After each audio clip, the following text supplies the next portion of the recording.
Est-ce que je peux déclarer sur toi? Je déclare au nom de Jésus cette année que l'Éternel t'ouvre les yeux.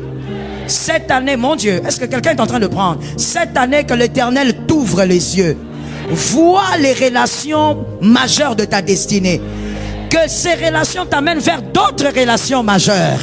Jusqu'à la fin de ta vie, ne rate pas les pillons de la destinée.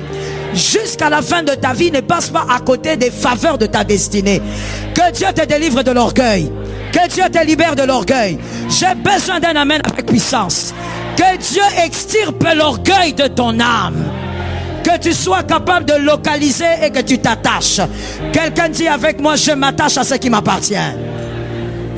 Je me connecte à ce qui m'appartient. Je localise ce qui m'appartient. Saint-Esprit, au nom de Jésus, à partir de ce soir, ouvre mes yeux, que je voie, que je garde, que je protège, que je sécurise, que je vive dans l'humilité avec tout ce que tu m'as donné. Je lève ma main droite et je déclare au nom de Jésus, esprit des eaux, esprit des eaux, serpent de terre, je prends autorité. Toi qui détruis les relations, toi qui envoûte les relations, je déclare le feu de Dieu sur toi. Tu ne me détruiras pas, tu ne me renverseras pas, tu ne m'anéantiras pas, tu n'arracheras pas mes relations, tu n'arracheras pas mes grâces, tu n'arracheras pas mes faveurs. Serpent ancien, je donne l'ordre sur tes œuvres. Destruction, renversement, feu de Dieu, au nom de Jésus, fire.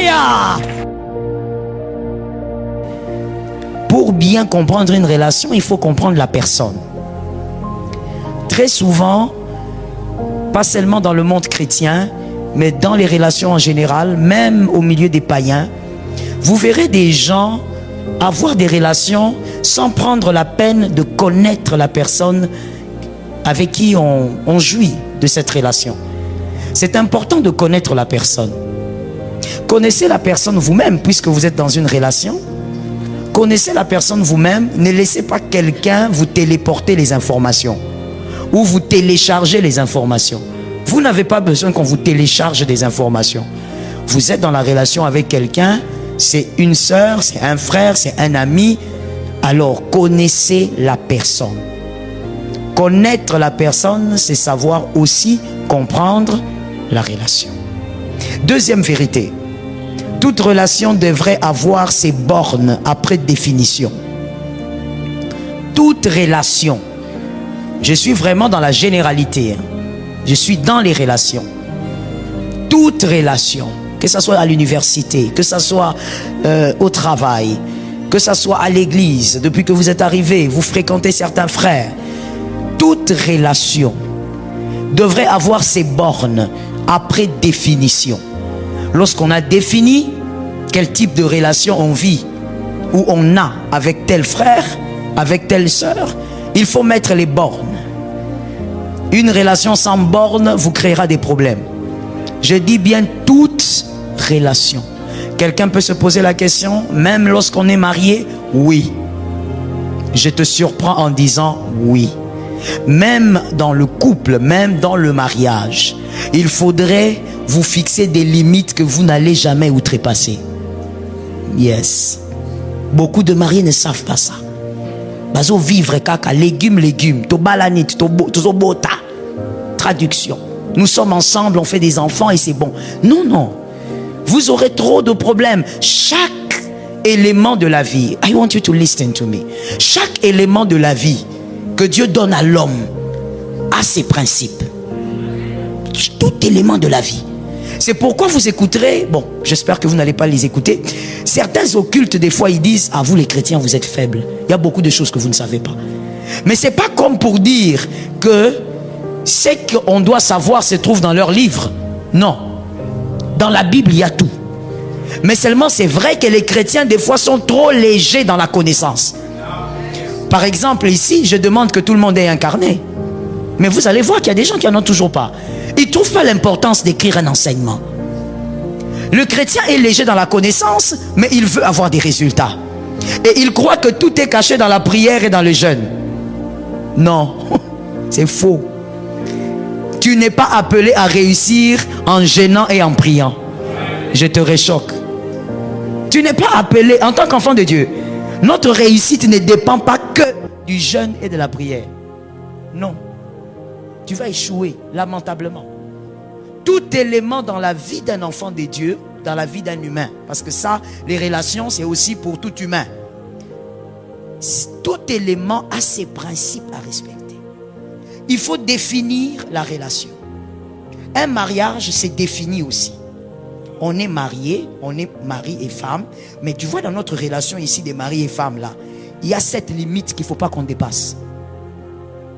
Tu es ma femme, mais il y a cette limite là que tu ne dois pas dépasser. Tu es mon mari, mais il y a cette limite là. Je vous donne un exemple, peut-être parce que là, ça sera peut-être compliqué parce que ce sont des mariés. Je donne un exemple juste pour ça et je passe. Par exemple, il y a un couple qui est en souffrance en ce moment et moi je pense, de manière vraiment très personnelle, je pense qu'ils ne pourront pas vivre ensemble. Je crois qu'ils sont maintenant séparés, la femme se sont dans sa famille, mais je crois qu'ils finiront par divorcer. Pourquoi? Parce qu'il y a certains éléments qu'ils ne comprennent pas. Regardez par exemple des limites à placer même quand on est marié. On est marié et on se dit, tout ce que tu peux me reprocher, tu ne dois jamais les mettre sur le dos de mes parents. Je parle de ce couple qui est en souffrance. Pourquoi? Parce que l'homme, il a eu des problèmes avec sa femme. Il s'est levé, il est allé chez son beau-père. Au lieu d'expliquer au beau-père avec respect, parce que c'est son père, il a commencé à gueuler son beau-père. Et son beau-père, quand il voulait réagir, il a commencé à insulter, il est parti. La famille de la femme a dit, même si le ciel descend, ils ne vont jamais pardonner ça. Pourquoi c'est arrivé? Parce que le couple n'avait pas compris que même dans la relation de mariage, on met les bornes. Un couple doit avoir des bornes à ne pas franchir. Sinon vous serez n'importe quoi et vous ferez n'importe quoi. Je rentre dans toutes tes relations. Quand tu as compris le sens de ta relation, tu dois mettre les bornes. Les bornes vous protègent et protègent la relation. Beaucoup de gens ont eu des problèmes inutiles dans les relations parce qu'ils n'ont pas mis les bornes. Beaucoup de pasteurs ont eu beaucoup de problèmes avec les fidèles à l'église. Ils sont devenus même aigris parce qu'il y a des gens qui ne savent pas qu'il y a des pasteurs qui sont aussi blessés. Ils pensent qu'il y a seulement des fidèles qui sont blessés. Non, il y a des pasteurs ici à Kinshasa très blessés envers les églises. Il dirige une église, mais sa tête là, il y a déjà autre chose dedans. Il a une manière de voir très bizarre. Pourquoi? Il a été blessé par les fidèles. Pourquoi il a été blessé? Parce qu'il n'avait pas mis les bornes. Les fidèles entrent partout. Les fidèles vont à la maison, les fidèles entrent dans la cuisine, ils entrent dans la salle de bain, ils entrent dans la douche, ils entrent dans la chambre. Non, la maison du pasteur n'est pas une église. Nous sommes en train de parler de relations. Pendant même que je parle là, ce sont des bornes. Ah oui? Beaucoup de pasteurs. J'ai suivi une fois une dame, je ne veux pas aller profondément, sinon il y a des gens qui sont toujours sur les réseaux qui risquent de comprendre de qui je parle. Une dame a dit, si aujourd'hui j'ai divorcé, c'est parce que je n'avais pas compris certaines choses. Elle était femme de pasteur, aujourd'hui elle est divorcée. Elle dit, c'est parce que j'avais laissé certains fidèles arriver chez moi. Et je les avais donné trop d'accès. Il y a une différence entre l'église et la maison. Moi, je ne peux pas arriver chez vous sans votre permission. Oui, je suis votre pasteur, mais je n'arriverai jamais chez vous sans votre permission. Si j'arrive chez vous, vous m'avez demandé de venir. Si vous ne me demandez pas, je ne viendrai pas. Même si vous avez deuil et que je dois venir, parce que c'est votre papa, c'est au premier degré, c'est votre papa, c'est votre mère, je dois venir à votre deuil, j'irai au deuil, je n'irai pas chez vous. Les bornes dans une relation, quand il n'y en a pas, on finit par vivre le désastre. Même l'amour a ses limites. Je te réchoque. Même l'amour a ses bornes. Ainsi, quand on rentre dans Genèse, le maître de l'amour et lui-même est amour, c'est Dieu. La Bible dit, il ne venait pas voir le couple tout le temps. Il ne venait que le soir. Pourquoi Dieu ne venait pas tout le temps voir le couple? Parce que même lui s'était mis des bornes. Il y a un temps, je les laisse, un temps, je viens les voir. Si maintenant, pendant que je parle, tu as une relation, tu es ami à quelqu'un, vous êtes façon, vous êtes légume, vous n'avez pas des bornes, que Dieu te donne la force de placer les bornes. Que Dieu te donne aussi l'intelligence de savoir, ok, lui et moi, par rapport au type de relation que nous avons, il doit s'arrêter là. Je dois m'arrêter là. Que Dieu te donne la sagesse. Troisième vérité, respectez les relations comme votre destinée. Respectez les relations comme votre propre destinée. Sans les hommes, vous n'arriverez à rien. Peu importe votre intelligence, peu importe votre sagesse, peu importe votre onction. Sans les hommes, sans les autres, vous n'arriverez à rien. Alors apprenez à respecter les relations comme votre propre destinée.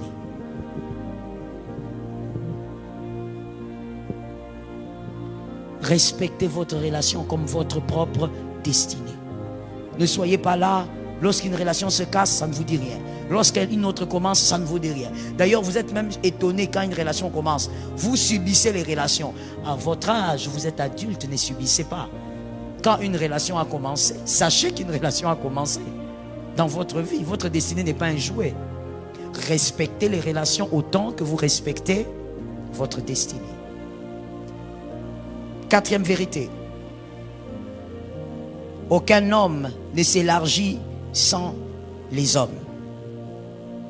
Aucun homme ne s'élargit, ne s'étend sans les hommes, sans les autres.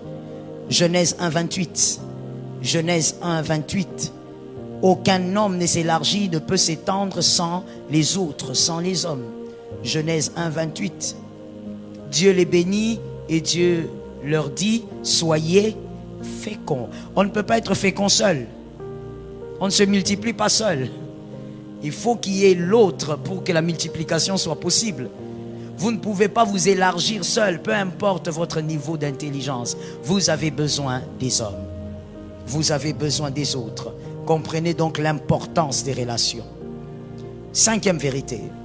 Tous les hommes sont égaux. Tous les hommes sont égaux. Tous n'ont pas, par contre, la même importance stratégique dans votre destinée. Tous, par contre, n'ont pas la même importance stratégique dans votre destinée. Tous les hommes sont égaux. Tous, par contre, n'ont pas la même importance stratégique dans votre destinée. Vous devez respecter tout, surtout pour nous les Bantous, nous respectons tous les pères, mais tous les pères ne sont pas pères. Nous respectons tous les pères, mais tous les pères ne sont pas pères. Nous respectons toutes les mères, mais toutes les mères ne sont pas mères. Quand tu respectes tous les pères, mais il y a une seule source au milieu de tous. Un seul qui t'a mis au monde, qui est celui de ton géniteur. Tu ne lui donnes pas le même respect que l'autre papa à côté. C'est différent. Et donc, dans la destinée, nous honorons tous les hommes, nous respectons toute vie, mais toutes les personnes n'ont pas la même importance stratégique dans votre destinée. Il y a des hommes que vous ne devez jamais rater. Il y a des femmes que vous ne devez pas rater. Je ne parle pas du mariage, je parle de la destinée. Il y a des personnes à ne jamais rater. Il y a des gens que tu peux rencontrer une fois. Il y a d'autres, tu dois rester avec longtemps pour que ta destinée soit bâtie. Ce sont les éléments de ta destinée. Tu ne blagues pas avec. Ainsi, ne croyez pas que votre destinée est semblable au voisin. Aidez-moi à dire à un voisin, je ne suis pas obligé de quitter celui que tu quittes. Est-ce que quelqu'un m'entend? Tu ne peux pas être comme un enfant. Non. Tu ne peux pas être comme une gamine. Ça veut dire que tu es là comme dans un mouvement. Tu vis simplement comme dans un mouvement, sans analyse, sans définition. Et quand tu constates qu'une collègue, par exemple, commence à mépriser votre chef, toi aussi tu entres dans le mouvement. Oui, elle exagère, elle aussi. Qu'est-ce qu'elle pense? C'est pas parce qu'elle a ce poste-là. C'est une femme comme nous. Attention, c'est pas une femme comme vous. C'est parce qu'elle a quelque chose de plus, qu'elle est assise sur une chaise plus élevée que vous. Il faut comprendre les choses. Ta collègue peut-être peut décider de devenir arrogante envers ce chef. Mais toi et ce chef, vous n'avez pas forcément la même relation que ta collègue avec ce chef. Les destinées se diffèrent. Il ne faut pas être influençable dans la vie. Non, non, non. Laisse-toi influencer par le Saint-Esprit. Yes. J'ai envie de dire grow, be smart. Ne te laisse pas influencer comme ça dans la vie. Tu n'as plus 12 ans. Aujourd'hui, même les garçons de 14 ans ne se laissent pas influencer. Il sait ce qu'il veut. Toi, tu es là. Et souvent, ce sont les femmes. Comme dans un mouvement. Ah oui, hein. Maintenant, c'est comment? C'est vrai. Ah, moi aussi, je ne suis pas d'accord. Tu n'es pas d'accord parce que l'autre n'est pas d'accord. Vous pouvez être au même lieu, mais vous n'avez pas la même destinée. Vous sortez d'un même ventre, mais vous n'avez pas la même destinée. Jacob, que quelqu'un me dit Jacob. Jacob avait compris que même si Ésaü est là, mais moi, je dois avoir une relation particulière avec ma maman. Ésaü était un foufou. Il n'était jamais à la maison, un grand chasseur. Il s'en foutait de papa et de maman. D'ailleurs, il n'avait même pas une bonne relation, même avec son père. Son père voulait simplement le bénir parce qu'il était l'aîné. Mais Jacob, il reste, il dit, moi, je dois chérir ma relation avec maman. Pour des raisons que lui-même maîtrisait. Et ces raisons ont pu l'amener là où il est arrivé. Faites attention. On peut avoir la même mère. Listen well, please. On peut avoir la même mère comme Ésaü et Jacob. Mais ce qu'elle a vu auprès d'un prophète, elle ne le dira qu'à celui qui entretient la relation. Elle ne le dira pas à Ésaü parce que tu es son fils. Elle le dira au fils qui va au-delà d'être fils. Elle le dira au fils qui va au-delà d'être fils. C'est-à-dire l'entretien de la relation. Les deux étaient ses fils. Elle est allée, le prophète lui a dit, l'un est plus grand que l'autre. Mais elle n'a pas dit à Ésaü ce qu'elle avait reçu. Elle a dit à Jacob, à cause de la relation. Regarde-moi, regarde, quelqu'un dit lui, veille sur tes relations. Est-ce que quelqu'un m'entend bien? Quantième vérité.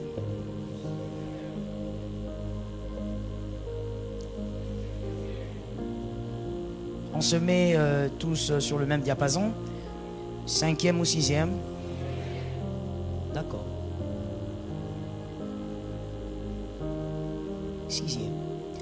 Il y a des hommes sur le parcours de votre destinée qui ont l'équipement de la réussite de vos enfants. Il y a les hommes dans le parcours de votre destinée qui portent l'équipement de réussite de vos enfants. Que le Saint-Esprit nous aide à ne pas jouer avec les relations. Il y a des hommes, quand je dis hommes, c'est avec femmes, c'est avec un grand H. Il y a des hommes dans le parcours de votre destinée qui ont l'équipement de la réussite de vos enfants. On ne blague pas avec la suite.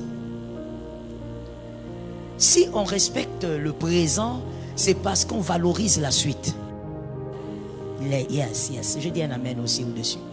Si on ne blague pas avec le présent, on est sérieux avec le présent, on fait attention, on prie, on écoute Dieu, c'est parce qu'on respecte la suite. La valeur d'un homme, c'est sa suite. N'est-ce pas? La valeur d'un homme, c'est sa suite. Le respect qu'on donne à un nom de famille, c'est sa suite. Comment ce nom de famille a évolué dans le temps. Et maintenant, le grand mystère est celui-ci. Des fois, ça me donne même la chair de poule. Il y a des hommes, si tu ne les rencontres pas, tu ne vas pas transmettre à tes enfants l'élément de leur réussite. L'élément de la réussite de ta fille là. Tu vois ta fille là, comme elle est toute petite là, qui se balade là. Tu vois, pour qu'elle réussisse dans la vie, Dieu place certaines personnes que toi tu dois rencontrer pour que tu prennes les éléments de réussite et que tu transmettes là-bas. Si tu ne rencontres pas ces personnes, ton fils restera petit, ta fille restera petite sur la terre. Pas parce qu'elle n'est pas intelligente, pas parce qu'il n'est pas fort, pas parce qu'il n'aime pas Dieu, mais parce qu'il y a des équipements de réussite qui se transfèrent. Tout équipement de réussite ne provient pas du père ou de la mère, il y a des équipements que le père doit prendre quelque part. Jusque là, j'essaye d'aller slowly. Est-ce qu'on me suit bien? Est-ce que ça marche bien? Oui, surtout là-bas, il faut bien écouter. Il y a des éléments de réussite que ton fils doit recevoir de toi, mais toi, tu n'auras pas ça de toi. Tu auras ça d'un homme, d'une femme que Dieu a mis dans ton parcours. Je plains beaucoup les gens qui ne sont pas venus. Je ne sais pas comment ils vont faire pour écouter ça. Parce que si tu comprends ça dans les relations, mon frère, 2025, une autre couleur. Il y a des choses que tu n'as pas eues en 2024. C'est seulement un peu de brouhaha dans tes relations. Ça là, ça doit t'aider à voir les choses un peu clairement et à mettre de l'ordre. Prenez cette écriture, s'il vous plaît. 2 Samuel 9, 6. 2 Samuel 9, 6. 2 Samuel 9, 6. Et Méphibosheth, fils de Jonathan, fils de Saül, vint auprès de David. Je veux d'abord vous expliquer cette écriture pour comprendre le poids de cette écriture. On parle de quelqu'un et on commence par son nom. On dit qu'il s'appelait Méphibosheth. Pour ceux qui ne lisent pas la Bible, je tiens à préciser qu'il était perclus des pieds. Il avait des problèmes de jambes, il ne marchait pas parce que la nounou l'avait fait tomber pendant la guerre.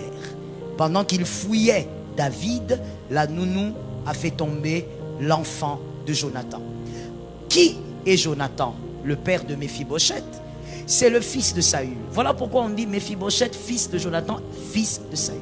On veut vous amener quelque part au fait. On veut vous ramener à Saül. Qui était Saül? Saül était roi. On veut vous dire que celui dont on va vous parler maintenant, il sort de la lignée. Et que si Saül est roi, Jonathan est qui? Merci. Si Jonathan est prince, Méphi, il est qui? Moi je l'appelle souvent Méphi. Méphi, il est prince. Donc ici, Samuel le prophète, quand il écrit, il veut nous faire comprendre qu'est-ce qui se passe dans la vie de qui. Vous devez savoir de qui il s'agit. Il ne s'agit pas d'un parvenu. Il s'agit d'un prince. Le prince maintenant, il va voir David qui est roi.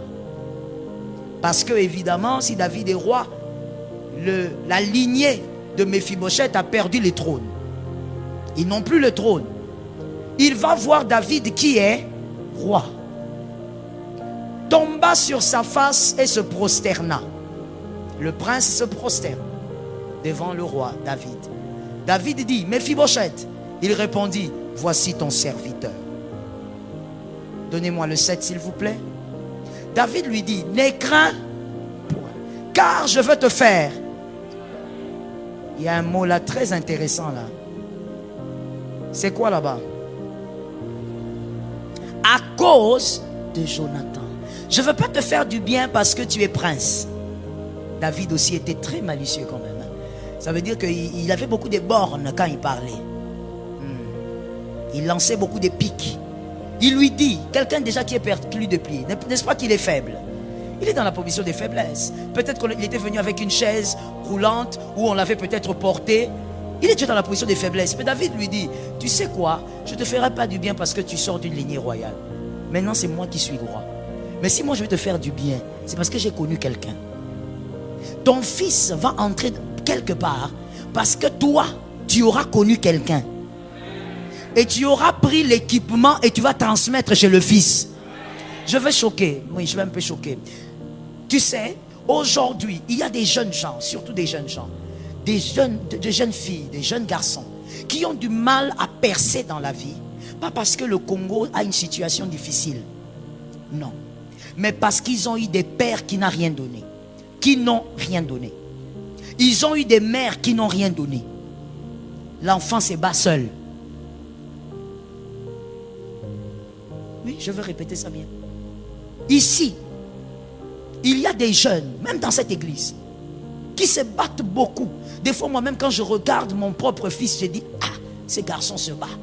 Mais même quand il se bat beaucoup, là, le résultat est maigre. Et tu regardes, tu as compassion. Mais Dieu t'explique, il dit, Joël, Tu peux avoir compassion, mais les principes répondent à un principe. C'est-à-dire, même si tu prends, tu lui donnes 1000 $, le 1000 $ là où quelqu'un d'autre va percer facilement, lui va d'abord subir quelques pertes, et puis il perce avec beaucoup de peine. Pourquoi? Parce que la vie n'a pas été faite comme ceci. Je descends, je descends, je descends. Non, la vie a été faite comme ceci. Papa descend et puis il me laisse descendre. Qui n'a pas compris? Celui qui n'a pas compris, je réexplique. La vie a été faite comme ceci.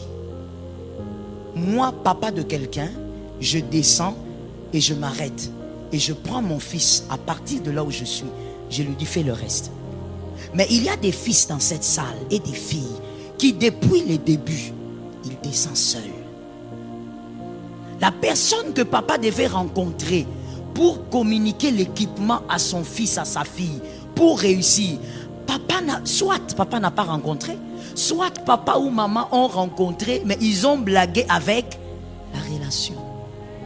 Yenani, akope sanga nini, nyon se zarambongo te. C'est pourquoi j'ai pitié de ceux qui ne sont pas là. Je ne sais pas comment ils vont faire pour se rattraper. Parce que si tu ne comprends pas les mystères des relations, on peut même te connecter à des grandes relations. Tu ne vas rien faire. Tu ne vas rien faire. Au contraire, combien de fois moi j'ai eu des gens qui sont venus me dire, pasteur, mais c'est qui que vous m'avez envoyé comme ça là? Vous m'avez envoyé quelqu'un là, il ne comprend rien de tout ce que je lui dis, il est ceci, il est cela. Tu as honte toi-même. Tu dis, mais c'est quoi cette affaire? Le problème c'est quoi? C'est pas lui donner quelque chose. Les résultats, listen to me, n'émanent pas de ce qu'on vous donne. Les résultats émanent de l'équipement. J'explique ça autrement. Si on ne t'a pas équipé à bien gérer l'argent, même si on te donne l'argent, tu ne feras rien. La gérance, c'est ça l'équipement. Mais maintenant, il y a des hommes, vous, assis ici, vous serez père demain, vous serez mère demain. Dans la destinée, Dieu place des gens que vous devez rencontrer pour prendre l'équipement pour que vos fils réussissent. Vous devez transmettre l'équipement là à vos fils et à vos filles. La Bible dit, il dit, je vais te faire du bien à cause de ton papa. Je te rendrai toutes les terres de Saül. Tout ce qu'on vous avait pris, parce que quand il est devenu roi, on a tout arraché. Je rends. Ton père, et tu mangeras toujours à matin. Il ne mange pas à la table parce qu'il était prince. Il mange à la table parce que Jonathan avait bien négocié. J'ai béni quelqu'un, ça tombe sur moi-même. Et ce que je veux dire tombe d'abord sur moi-même. Dans la vie, il faut apprendre à bien négocier dans les relations.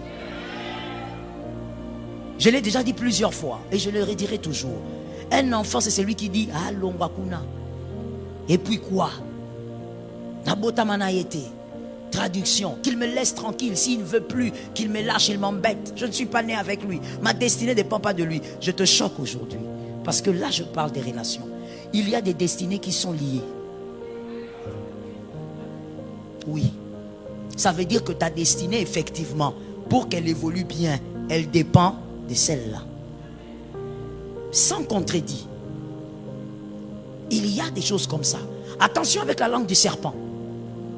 La langue du serpent qui amène une génération à mépriser les relations. Non, je peux faire seul. On ne fait pas les choses seul. Même ton corps, ne vois-tu pas comment il est coordonné? Des fois, quand quelqu'un a déjà eu mal à l'oreille ici, si tu es là, tu peux seulement me lever la main. Merci. Lorsque tu as eu mal à l'oreille, tu arrivais à te manger? Tu mangeais bien? La bouche n'était pas libre. Est-ce que tu avais un problème de carie? Mais pourquoi tu ne mangeais pas? Mange, il fallait manger. C'est l'oreille, hein? Tu as déjà eu la constipation? Pour ceux qui ont déjà eu la constipation, tu es constipé, mais tu te poses la question. Vous savez, même tes jambes tremblent. Dieu a révélé ça par le corps. Ça veut dire, même si le plus petit, que toi tu appelles le plus petit organe, s'il est malade, tout le corps souffre. À partir d'aujourd'hui, s'il te plaît, que ton intelligence t'amène à comprendre que tu ne peux jamais dire que ta destinée dépend seulement de Dieu, c'est fini. C'est faux. Ta destinée dépend de Dieu et dépend des hommes de la destinée. Imagine-toi si Jonathan avait mal négocié ça. Mephibosheth aurait souffert avec son état. Son état, déjà, il a des problèmes de pieds. Et puis maintenant, il a sauté dans la médiocrité. On est allé le chercher à Lo-Débar. Un coin pourri et abandonné. Je dis à quelqu'un, ne laisse pas ton fils souffrir dans les ténèbres. Il y a quelqu'un que tu dois rencontrer qui va te donner l'équipement de ton fils. Rencontre cette personne-là. Écris s'il te plaît. Je n'ai pas prévu, mais écris dans ce point-là, entre parenthèses. Dans toute relation, il faut apprendre l'humilité. Dans toute relation, si tu veux réussir à être en paix avec les hommes de la destinée, apprends à être humble. Humble. N'attends pas que l'autre soit humble parce que tu ne sais pas comment l'autre respecte sa destinée. Je veux mieux le dire. Tu ne sais pas comment l'autre traite sa destinée. Alors toi qui comprends le sens de ta destinée, fais ce que tu dois faire. Retiens bien ce que je t'ai dit là. Fais toujours ce que tu dois faire. Ne te dis pas Yabanda, Yewana. Est-ce que Yewana comprend le sens de sa destinée? Peut-être que pour lui sa destinée ne veut rien dire. Pourquoi tu veux suivre, oh let me say it. Pourquoi tu veux suivre un insensé? Pourquoi tu veux suivre le mouvement de celui qui n'a pas de tête? Il est comme une sardine. Attention, toi tu comprends le sens de ta destinée. Quand il faut t'humilier, tu t'humilies. La Bible dit l'humilité. Oh, tu regardes comme ça, tu dis, en 2025, Dieu m'a fait promis que j'allais aller dans le monde. Et Dieu te fait rencontrer quelqu'un qui fait 2-3 voyages. Et toi tu es là en train de dire, oh moi aussi j'ai déjà fait Dubaï, Suisse. Reste un peu calme, non, mon frère? C'est quoi? Hein? Est-ce qu'on se comprend un peu dans ces choses ici? Oui. Let me shock you again. Tu sais, à certains moments de l'histoire de l'Église, je reste dans notre nation, nous avons eu des hommes et de manière puissante et extraordinairement, voilà ce que je voulais dire, puissant, en onction, en parole. On a eu des fidèles qui ont cru à l'évangile avec puissance. Mais malheureusement, malgré ce vent du réveil, depuis Haïdi Nabala, que cette nation a vécu, on a sorti combien de millionnaires? Combien de milliardaires on a sorti? Où sont les millionnaires que le réveil crée? Dans toutes les nations, quand il y a réveil, les millionnaires se créent. Mais vous savez pourquoi? Parce que on avait cru, je ne veux pas dire il comme si je m'enlevais, même si je n'étais pas là, mais on avait cru qu'il suffisait de dire aux gens, prie, jeûne et vis dans la sanctification. Non. Ça ne suffit pas pour que quelqu'un perce dans la vie. Pour qu'il y ait des millionnaires enfants des dieux là, ça ne suffit pas. Pour qu'il y ait des vrais millionnaires qui n'ont pas besoin d'aller chez les occultes devenir homosexuels. Non. Je prie au nom de Jésus que Dieu sorte des millionnaires dans cette nation. Mais des millionnaires vrais et purs. Des millionnaires qui vont bâtir des entreprises. Les enfants de Dieu vont travailler dans la justice. C'est quel mouvement spirituel qui n'a pas des millionnaires? Vous allez faire comment pour dominer sur les pouvoirs des ténèbres financièrement? Il ne faut pas seulement chasser les démons. Il faut aussi, quand tu vas au travail, tu es capable d'avoir un travail sans devenir des fois. Oui. Toi, tu es mon fils ici, moi je te connais, que tu es un homme. Et puis après quelque temps, je te vois avoir des tics un peu étranges. Tu commences à marcher comme un dauphin. Tu as des tics un peu, je ne comprends pas. Je regarde, je dis, c'est quoi?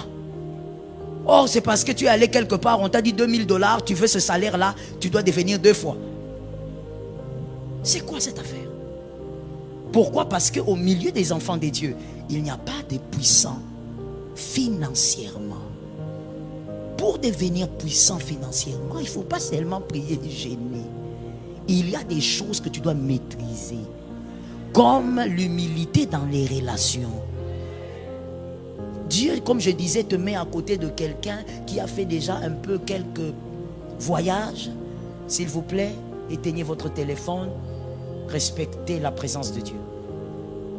Dieu t'a dit 2025, il va t'amener dans des nations. Dieu t'envoie quelqu'un comme ça, sois humble. Celui qui écoute apprend plus. Oui, celui qui écoute en silence, il apprend plus. Que l'Éternel nous aide. Quantième vérité. Nous sommes en train d'aller vers la fin. On écrit, s'il vous plaît. Un homme sera votre porte, même si vous êtes la porte des nations. Un homme ou une femme sera votre porte, même si vous êtes la porte des nations. 1 Samuel 16, 13. 1 Samuel 16, 13. Un homme sera votre porte, même si vous êtes la porte des nations. Même si Dieu t'amène dans une hauteur terrible, tu dois passer par quelqu'un. Est-ce que quelqu'un m'entend bien? Et des fois même, je veux vous dire, ça dépend des relations. J'insiste sur l'équilibre, ça dépend. Mais des fois, l'homme que vous allez rencontrer, qui doit vous aiguiser dans la destinée, généralement, il semble plus faible que vous. Oui. Il va sembler plus faible que vous. Peut-être même, des fois, vous avez plus de moyens que la personne. Peut-être que vous avez plus de connaissances que la personne. Mais Dieu, pour raison d'humilité, vous envoie là-bas. Afin que vous passiez par une porte avant d'être la porte des nations. Dans toute la Bible, aucun homme n'a été la porte des nations sans passer par une porte. Tu béniras beaucoup de gens, oui. Tu construiras des grandes entreprises, d'accord. Mais tu devras rencontrer quelqu'un. Yes, that is it. Dans toute ta grandeur là, dans toute la splendeur de ta grandeur, tu devras passer par une porte. Quelqu'un devra te prendre. Le grand apôtre Paul, quand il se glorifie de lui-même, il dit, il n'y a personne qui a écrit autant de livres que lui. Il se glorifie, il dit, je n'ai pas été avec Jésus comme certains. Et là, il parlait des pierres parce que souvent, ils avaient des accrochages avec Pierre. C'est normal, les frères, des fois, se battent.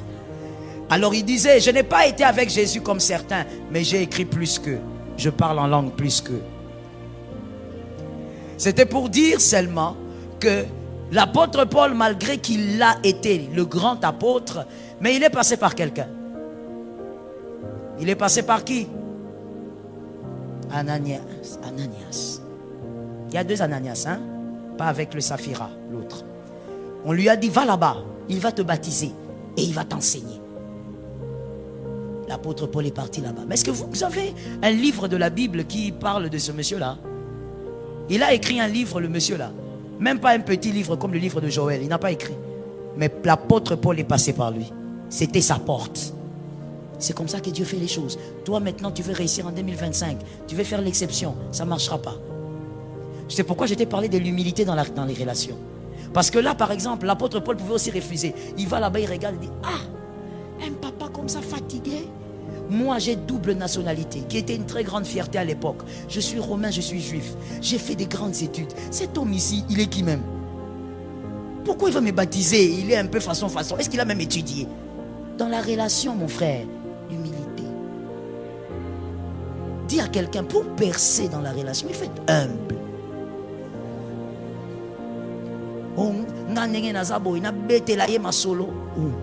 Frère, comme moi je suis là, est-ce que moi je peux parler à cet homme? Qu'est-ce qu'il a à me dire? Attention. Attention. Toi tu trouves qu'il n'a rien à te dire, mais Dieu l'a placé là pour toi. À toi de décider maintenant. Soit tu fais la volonté de Dieu, tu évolues, soit tu restes dans ton orgueil et tu ralentis ta destinée. Et là, nous avons quelqu'un qui s'appelle David. David est le grand roi connu. Mais avant d'être David, il faut voir Samuel. Ah, il faut voir Samuel, messieurs. Samuel Il n'a pas dirigé le peuple avec puissance comme David. Mais tu dois passer par Samuel. Oui. Samuel ne s'est jamais mis sur un trône. Mais toi, tu dois passer par Samuel. C'est l'erreur de beaucoup de gens. Des fois même en ce siècle. Oh, moi, je suis un grand prophète. Yazanan. Moi, je suis un grand prophète. Lui, il est qui? Comment il va m'encadrer? Oh. Est-ce que tu comprends seulement les mystères des relations? Samuel doit te oindre. Même si Samuel n'a jamais été roi, il ne sera jamais roi. Tu dois passer par Samuel. N'oublie jamais ça. Ne sois pas dans l'orgueil, ne sois pas dans des fausses analyses. Moi, comme je suis là, Dieu va m'envoyer seulement quelqu'un de ma taille. Quelle taille? Quand Dieu veut vous enseigner, retenez ça s'il vous plaît. Il vous brise d'abord. Il n'y a pas d'enseignement de la vie sans brisement. Il n'y en a pas. Tout ce que Dieu va vouloir t'enseigner dans la vie, il va passer par un certain brisement. Si toi tu me dis non maman, j'ai appris ça sans brisement, c'est que tu n'as pas appris d'abord. Et deuxièmement, tu n'as pas compris ce que Dieu voulait faire. Dieu brise et il t'apprend. Parce que Dieu préfère, selon les Écritures, nous le voyons, Dieu préfère que sur des trônes élevés, qu'il y ait des hommes humbles. Tant que l'homme humble sera sur un trône, il reconnaîtra que c'est Dieu qui est là. Tu as vu pourquoi David est bien mort, hein?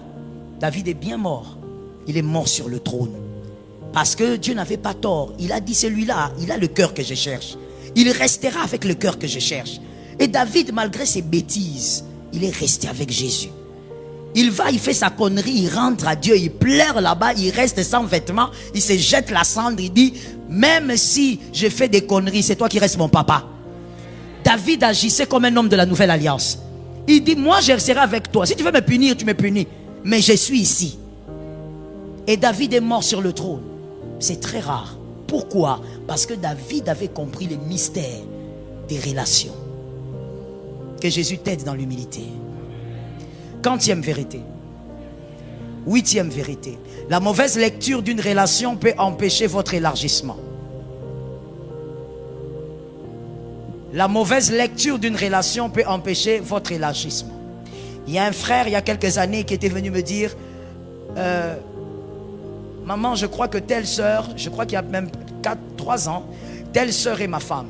Je lui ai dit, comment tu sais? Non, mais parce qu'on s'entend bien, on rit beaucoup, on est tout le temps ensemble. Je lui ai dit, ce n'est pas l'amour que tu ressens, c'est la proximité dans l'église. Je reprends. Ce n'est pas l'amour, mais c'est la proximité. La proximité crée des fois un amour. Et c'est naturel d'ailleurs, non? Quand tu es proche des gens et que tu les aimes pas, tu es Lucifer. Normalement, quand on est proche des gens, on commence à les aimer. Alors très souvent, les garçons se perdent dedans. Quand ils sentent l'amour, ou même les femmes, quand ils sentent l'amour, ils disent, je sens que c'est lui. Non, c'est parce que vous dormez ici à l'église ensemble.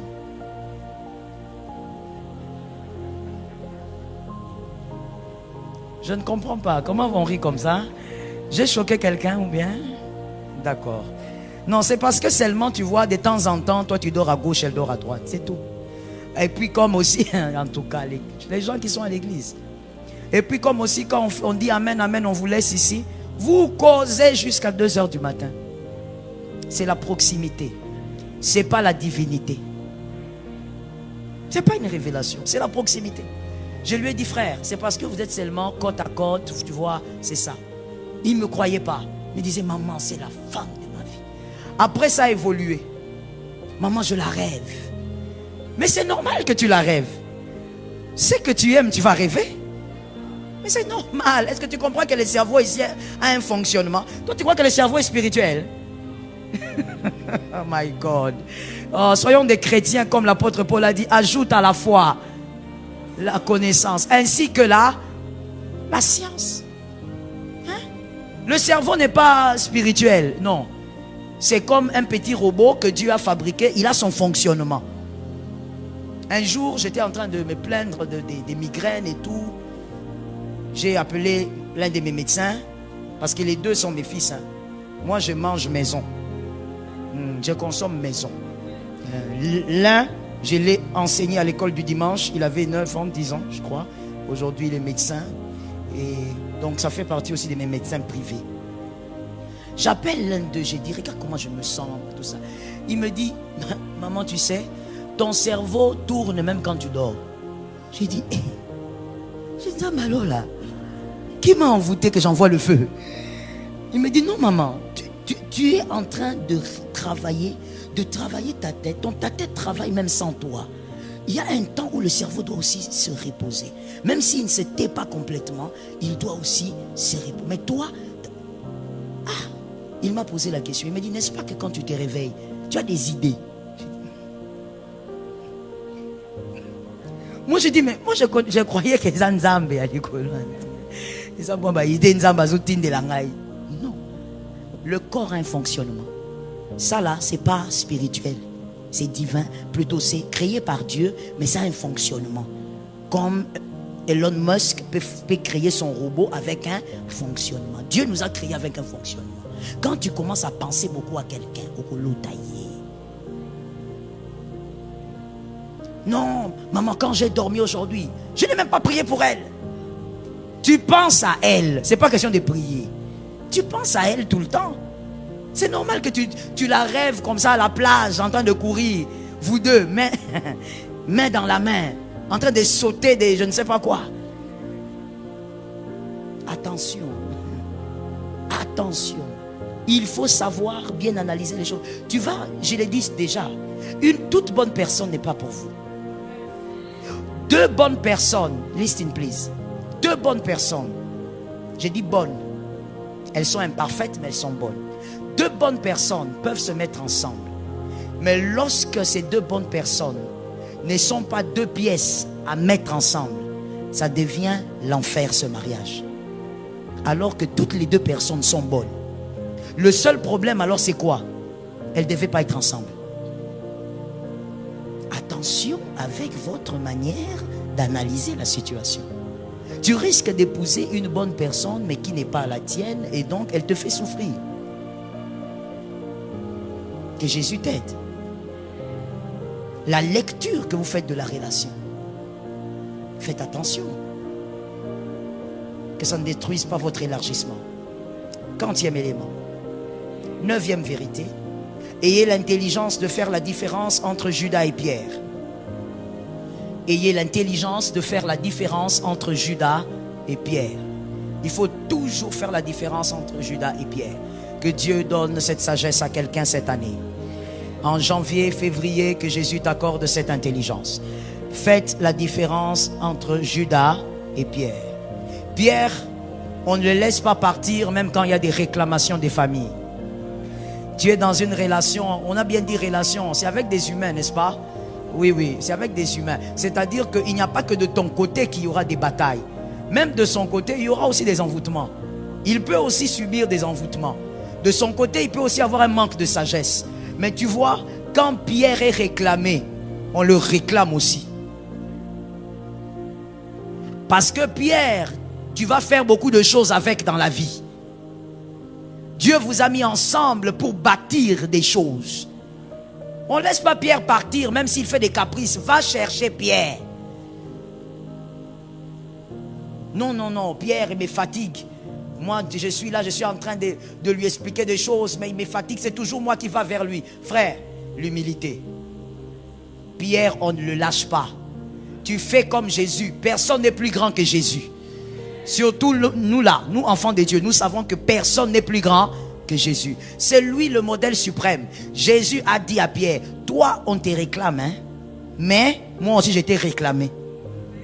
Lorsqu'on réclame ton Pierre en 2025, toi aussi vas les réclamer.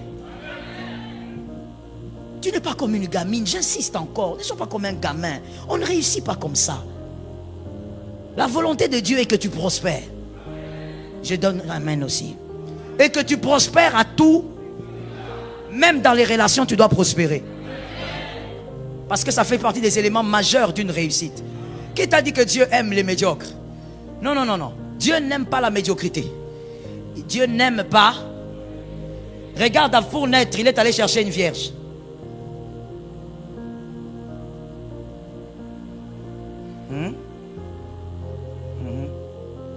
dit à un voisin, il est allé chercher une vierge.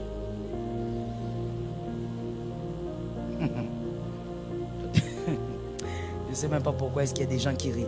Mais tu blagues avec Jésus. Hein? On dirait autant est bien té. Il faut bien lire qui est Jésus, qui est Dieu. Il est allé chercher une vierge. Quelqu'un va me dire, non mais vous savez pasteur, c'est parce que il fallait que ce soit une femme que personne n'a connue. Frère, personne n'a connu là. Si on veut être brut et brutal, ça veut dire quoi? Ça veut dire quoi? Ça veut dire que Dieu, quand il passe quelque part, il veut avoir l'exclusivité. Au point où même quand il était dans le sein de Marie, il s'est organisé pour que Joseph ne passe pas. Il dit à Joseph, battez la maboko. Joseph a souffert, hein? Un jour, je vais prêcher sur Joseph. Je vais te présenter un enseignement sur Joseph. Il y a beaucoup de leçons de sagesse au travers de cet homme. Il a trop souffert. Avant de se marier, d'abord, abstinence. Il est forcé d'épouser une femme qui est enceinte de Dieu. Mon fils héritier, c'est compliqué. Ça veut dire, on lui dit que ta femme est enceinte du Saint-Esprit. Même aujourd'hui, toi, tu vas refuser. Aujourd'hui, tu connais la Bible, mais tu vas refuser. Mais lui, maintenant, qui n'avait pas tous les éléments que nous avons, que le plan des dieux, le projet, il n'avait pas tout ça. On lui dit, le Saint-Esprit. Est-ce que je peux choquer quelqu'un? Est-ce que vous vous rappelez que quand on a dit à Joseph que ta femme, ta fiancée, ta femme, elle est enceinte du Saint-Esprit. Vous savez que Joseph ne savait pas ce que c'était le Saint-Esprit. Lisez la Bible. Il n'était pas révélé. Même Marie ne savait pas ce que c'était le Saint-Esprit. La révélation du Saint-Esprit est venue avec Jésus. C'est Jésus qui a essayé d'expliquer avant sa mort qu'un consolateur viendra. Mais quand on dit à Joseph, l'Esprit de Dieu couvrira. L'Esprit là est comment? Donc le gars, il a souffert d'abstinence avant. Pendant les 9 mois, on lui dit, Joseph, même les bisous, tu n'approches pas. Regarde comment Dieu fonctionne. Dieu, il est le top de l'excellence. Non, il ne badine pas avec l'excellence. Au point où je peux encore te donner d'autres éléments. Il naît dans l'étable. Lui-même, il est Dieu. Il dit, bon, je vais naître dans l'étable parce que je dois aussi être le libérateur de ceux qui sont enfermés par la puissance de la pauvreté. Il naît dans la faiblesse. Mais même dans la faiblesse, Dieu donne l'ordre. Que les mages viennent donner l'ordre ici. Cette salle ici sent mauvais. Ils sont venus avec la myrrhe. Ils sont venus avec des parfums chers. Certains parfums, le prochain parfum cher, selon l'histoire écrite, est arrivé lorsque Jésus faisait le ministère avec Marie. Mais le premier, c'est d'abord à sa naissance. On a amené toutes ces choses. Localise-moi quelqu'un, dit lui, il est le maître de l'excellence. Alors il veut t'amener aussi à l'excellence et tu dois comprendre les mystères de l'excellence. Pierre, même s'il boude, on le cherche. Pierre, tu vas finir de bouder ici. C'est pourquoi je donne un conseil, ça c'est un conseil. Il y a des couples, à un moment donné, frère, dans la vie, il faut arrêter de bouder, de vous bouder. Parce qu'il y a des couples qui sont ensemble pour la beauté de l'amour, mais il y a des couples qui sont ensemble parce que c'est une mission. Ça veut dire, au-delà de vous aimer, vous avez compris avec Dieu que votre couple est une mission. Et pour la famille et pour le monde. Il y a des choses que vous ne faites pas, pas seulement parce que vous vous aimez, mais parce que vous comprenez que vous êtes une mission. Quand tu localises Pierre, celui avec qui tu feras des grandes choses en 2025, tu le laisses partir. Parce qu'il est fâché. Parce qu'il a dit, toi tu ne me comprends pas, je te bloque. Tu me bloques, tu me débloqueras. Est-ce que quelqu'un m'entend? Voilà pourquoi je t'ai parlé de l'humilité à un moment.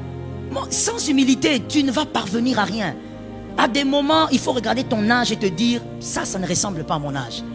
Tu sais que c'est Pierre. Dieu t'a parlé de cette personne. Dieu t'a dit que cette personne, vous allez faire des grandes choses. Elle va te communiquer des grandes choses. Si elle a des réclamations familiales, toi brise ça. Tu rentres chez toi, tu écris son nom, tu mets sur la table, tu dis au nom de Jésus. Pierre, là où tu es, je détruis l'envoûtement qui te poursuit. Notre relation ne se brisera pas au nom puissant de Jésus. Judas, peut se pendre. Pas Pierre. Judas peut partir. Pas Pierre. Judas est un envieux, est un aigri. Il peut. Pierre, il a des caprices aujourd'hui, mais c'est un vaillant. Les bonnes relations se bâtissent aussi par des visionnaires. Est-ce que quelqu'un m'a capté? Oui, si tu es un visionnaire, tu sais regarder, comme j'ai dit au début, tu sais définir la relation. Tu comprends, tu dis, cette personne ici, elle a peut-être ni or ni argent, mais elle a des choses à me communiquer. Je ne lâche pas jusqu'à ce que Dieu doit faire ça complice. Il y a quelqu'un à qui on disait, frère, viens s'il te plaît. Venez s'il vous plaît. Il y a quelqu'un à qui on disait, toi tu t'attaches, donnez-moi votre prénom s'il vous plaît. Nanon, c'est ça non? Non, non. Hein? Il y a quelqu'un à qui on disait, toi tu t'attaches à Nonon. Ah, mais tu ne comprends pas. Toi tu ne sais pas combien de personnes se sont attachées à Nonon Bakima. La personne aussi, elle dit, hey, c'est dangereux de rester ici. La personne vient me voir. Elle me dit, regardez maman, on m'a dit ça, ça, ça. Je lui ai dit, mais est-ce que tu comprends le sens de ta destinée? Ceux qui ont fui savent pourquoi ils ont fui. Toi, avec Nonon, tu ne sais pas pourquoi Dieu vous a mis ensemble. Reste là parce que la destinée de quelqu'un ne doit pas être calquée sur une autre destinée. Je lui ai dit, reste là. Aujourd'hui, cette personne-là ne cesse de me remercier. Des fois même, je lui dis, maintenant tu me remercies seulement avec des textos. Ah, pasteur Marianne, nous souffrons. Les pasteurs souffrent. Maintenant, tu me remercies seulement avec des textos. Ça s'arrête là. Aujourd'hui, cette personne fait le monde. Cette personne, par la grâce de Dieu, Dieu lui donne ce dont elle a besoin. Mais parce qu'elle est restée connectée à cette personne-là, ce fameux nonon-là, auprès duquel, quand il était arrivé, tout le monde lui disait, oh, va nater. Il y a des gens qui ont été plus forts que toi, Bakima. Toi, tu crois que toi, tu vas rester. Heureusement pour lui. Et aujourd'hui, il est ce qu'il est à cause de deux choses. Premièrement, parce qu'il avait écouté le conseil. Ce n'est pas d'abord non. C'est parce qu'il avait écouté quand on lui avait dit Kolanda Te. Est-ce que quelqu'un peut m'aider à dire à un frère, dis-lui, frère, Kolanda Te. Va t'asseoir. Apprends à ne pas être influencé par des choses comme ça. Oh, est-ce que toi tu es sûr que Okokoka n'a pas gâté pour la nuit? Pourquoi? Si eux sont partis, ils savent pourquoi ils sont partis. Pierre, quand on l'a localisé, frère, c'est difficile de reconnaître les pions de la destinée. Quand tu localises, si on les réclame, toi aussi réclame. Tu dis, Jésus, cette relation me bénira cette année. Est-ce que je peux déclarer sur toi? Je déclare au nom de Jésus cette année que l'Éternel t'ouvre les yeux. Cette année, mon Dieu, est-ce que quelqu'un est en train de prendre? Cette année que l'Éternel t'ouvre les yeux. Vois les relations majeures de ta destinée. Que ces relations t'amènent vers d'autres relations majeures. Jusqu'à la fin de ta vie, ne rate pas les pions de la destinée. Jusqu'à la fin de ta vie, ne passe pas à côté des faveurs de ta destinée. Que Dieu te délivre de l'orgueil. Que Dieu te libère de l'orgueil. J'ai besoin d'un amen avec puissance. Que Dieu extirpe l'orgueil de ton âme. Que tu sois capable de localiser et que tu t'attaches. Quelqu'un dit avec moi, je m'attache à ce qui m'appartient. Je me connecte à ce qui m'appartient. Je localise ce qui m'appartient. Saint-Esprit, au nom de Jésus, à partir de ce soir, ouvre mes yeux, que je voie, que je garde, que je protège, que je sécurise, que je vive dans l'humilité, avec tout ce que tu m'as donné. Je lève ma main droite et je déclare au nom de Jésus, esprit des eaux, esprit des eaux, serpent de terre, je prends autorité. Toi qui détruis les relations, toi qui envoûtes les relations, je déclare le feu de Dieu sur toi. Tu ne me détruiras pas. Tu ne me renverseras pas. Tu ne m'anéantiras pas. Tu n'arracheras pas mes relations. Tu n'arracheras pas mes grâces. Tu n'arracheras pas mes faveurs. Serpent ancien, je donne l'ordre sur tes œuvres. Destruction, renversement, feu de Dieu. Au nom de Jésus, fire. Nous déclarons 3 fois que tout ce qui est à moi ne m'échappera pas cette année. Au nom de Jésus. On y va. 1, 2, 3. Tout ce qui est à moi ne m'échappera pas cette année. Au nom de Jésus. Ne m'échappera pas cette 3. année. Shebai, Shebai. In the name of Jesus. À main droite, s'il te plaît, levée, tu peux te mettre aussi maintenant à bénir la terre que Dieu t'a donnée. Bénis la terre que Dieu t'a donnée. Je ne sais pas comment on appelle celui qui est grand chez autrui et qui est petit chez lui. Je ne sais pas comment on appelle ce genre d'homme au fait. Celui qui est grand seulement chez autrui. Et chez autrui, on peut te faire partir n'importe quand. Tu es grand ailleurs, mais chez toi tu es petit. Je ne connais pas quel nom de définition donner, mais ça ne doit pas être toi. Tu dois prospérer partout où le Seigneur te place. Et chez toi, tu dois être prospère. Tu dois faire partie des nobles de chez toi. Bénis la terre. In the name of Jesus.